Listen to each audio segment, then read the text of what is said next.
Bonjour. Donc, comme convenu, voici la dernière explication de texte de l'année, le souper de Manon avec GM. Et voilà, je vais essayer de la faire, comme je l'avais dit, comme si j'étais vraiment à votre place, donc en essayant de respecter les 10 minutes. Donc, je commence. Donc, ce texte est extrait du roman Manon Lescaut, publié par l'abbé Prévost en 1723. Manon Lescaut constitue le 7e tome des Mémoires d'un homme de qualité, un des pseudo-mémoires écrites par Renoncourt, par l'abbé Prévost, mais attribuées à un certain Renoncourt qui raconterait son histoire. Donc, le tome 7 est constitué par le récit par Desgrieux, un homme qu'aurait rencontré Renoncourt, de ses propres aventures amoureuses avec Manon Lescaut, avec une certaine Manon Lescaut.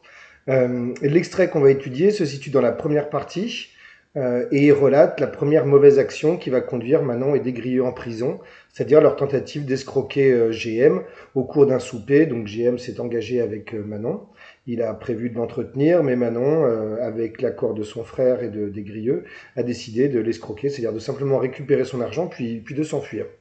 Donc voilà. Dans cet extrait, donc, les personnages vont se livrer à une sorte de jeu de théâtre dans le théâtre, puisque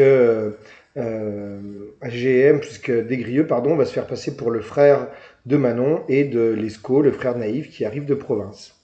Alors, pour étudier ce texte, donc là, il faudrait lire maintenant, hein. Donc, pour étudier ce texte, on va se poser la question suivante. En quoi ce texte révèle-t-il la diversité des plaisirs romanesques que peut offrir Manon Lescaut? On va distinguer 3 mouvements. D'abord, des lignes 1 à 7, l'arrivée de GM. Des lignes 8 à 23, la présentation de Desgrieux à GM et puis le début du dialogue entre eux. Et enfin, ligne 24 à 29, le souper. Le premier mouvement donc, débute par le récit fait par Desgrieux de l'arrivée de GM. On apprend à la fin du paragraphe, donc Desgrieux lui n'est pas présent, qu'il est simplement présent à la porte, qu'il écoute à la porte d'une autre pièce où il attend que Lescaut vienne le chercher. Ce qui permet d'expliquer comment est-ce qu'il va pouvoir raconter les événements qui se déroulent. Ce qu'on peut noter, c'est que la présentation de GM et ses premiers échanges avec Manon sont faits sur une mode ironique qui permet à Desgrieux de se moquer de GM et de le présenter comme un vieillard libidineux, plein de luxure, qui n'attend qu'une chose, c'est de pouvoir rester seul avec Manon. On le voit notamment avec la formule « ne se fit pas attendre longtemps », qui implique une forme d'impatience de la part de GM, comme s'il était très pressé de retrouver Manon, précisément parce qu'il est poussé par la luxure. Ou encore, on a également de l'ironie à la ligne 2, avec l'expression « le premier compliment du vieillard fut d'offrir à sa belle un collier ». Donc, dans la mesure où GM va offrir de l'argent à Manon, des bijoux, le terme de compliment est inadapté ici, tout comme la périphrase « à sa belle », qui mime une sorte de romantisme hors de saison, dans la mesure où Manon va simplement être achetée. Et de cette façon, donc, Desgrieux se moque de GM en le présentant comme un homme qui n'a que son argent pour plaire aux femmes et pour lequel tous les autres types de compliments seraient vains.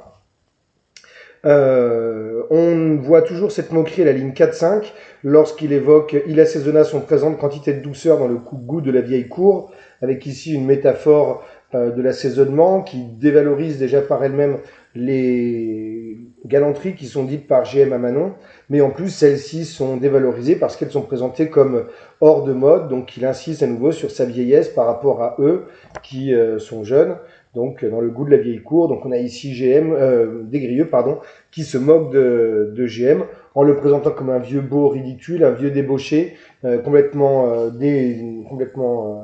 dépassé, plus du tout à la mode et qui n'a que son argent pour séduire les jeunes femmes. De cette façon, il permet à Desgrieux de le charger un petit peu et par contre-coup de se dédouaner lui-même, de se déculpabiliser de ce qu'il a fait.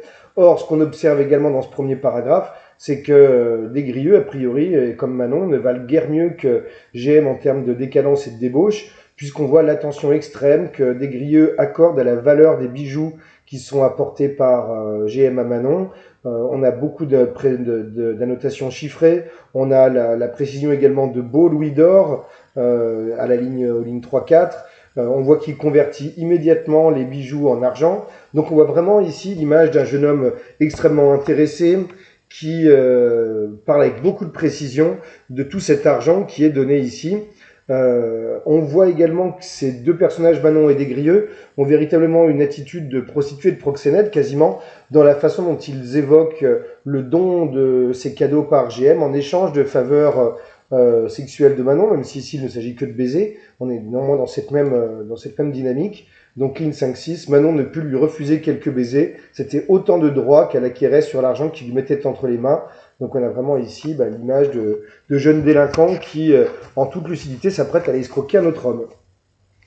Voilà pour ces éléments et pour ce premier mouvement qui donne une image négative de GM, mais en même temps aussi de Manon et Desgrieux, comme si Desgrieux, malgré lui, ne pouvait pas cacher sa cupidité et l'intérêt qu'il avait pour tout cet argent qui est gagné par Manon.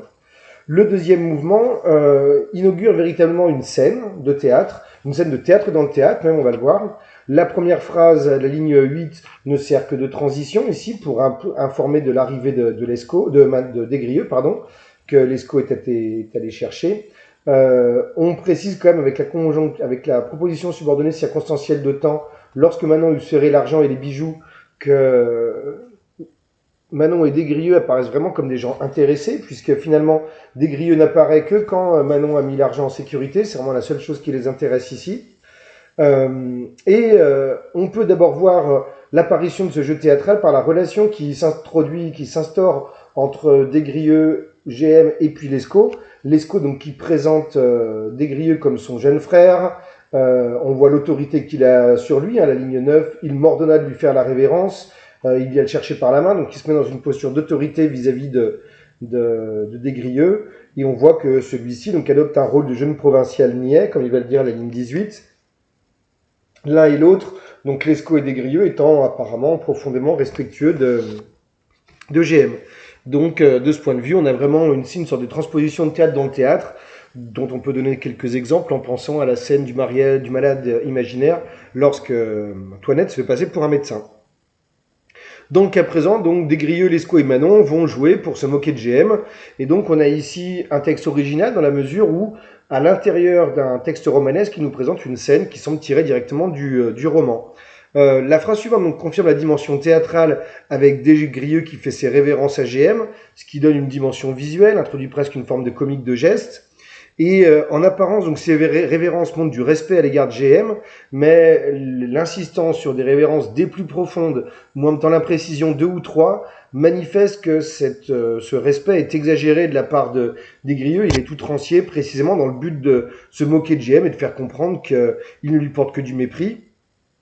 Et ce paragraphe se conclut par le recours au discours direct qui confirme justement cette dimension théâtrale par la présence de ce dialogue qui est rapporté ici au discours indirect avec donc le verbe de parole lui dit qu'on va trouver ici. On note également dans cette réplique que Lescaut va changer d'interlocuteur au cours de cette réplique. Au début, il s'adresse à GM, puis à partir de vous aurez l'honneur de voir ici souvent monsieur, il s'adresse à Desgrieux. Donc on a vraiment quelque chose qui peut évoquer la fluidité d'un dialogue au théâtre. Donc cette phrase, en tout cas, elle approfondit le jeu de théâtre dans le théâtre parce qu'on a toujours une forme de respect apparent à l'égard de GM avec des formules comme excusez, vous aurez l'honneur de voir souvent ici monsieur, et le fait surtout que GM est présenté comme un modèle dont Desgrieux doit s'inspirer. Et par opposition, donc Desgrieux lui est présenté comme un bonnet naïf, un enfant fort neuf qui n'a pas les airs de Paris et qui mérite d'être façonné. Mais en réalité, dans le contexte de la scène, ces phrases sonnent très différemment à l'oreille du lecteur, qui sait pertinemment que Lescaut comme Desgrieux n'ont aucune considération pour GM. Donc on voit que ce respect à l'égard de GM est complètement fin, que Desgrieux est loin d'être un enfant neuf qui ne connaît rien à la vie parisienne, puisque au contraire il baigne déjà dans cette friponnerie à laquelle il s'est déjà livré. Et puis surtout, proposer GM comme un modèle est typiquement une phrase à double sens, puisque GM peut l'apercevoir comme une sorte de valorisation pour ses qualités humaines, alors que, bien évidemment, dans la mesure où il est présent pour les autres personnages comme un vieux débauché, peut-être que c'est une façon de proposer GM comme un modèle que Desgrieux devrait imaginer, dont Desgrieux devrait s'inspirer pour persévérer lui-même dans la débauche. Dans tous les cas, c'est une façon, encore une fois, de se moquer de GM et de faire comprendre qu'il n'est en aucun cas un modèle, mais qu'au contraire, c'est un vieux débauché qui n'inspire aucun respect et aucune considération. Bon, finalement, je m'arrête là parce que je suis pas sûr de pouvoir tenir.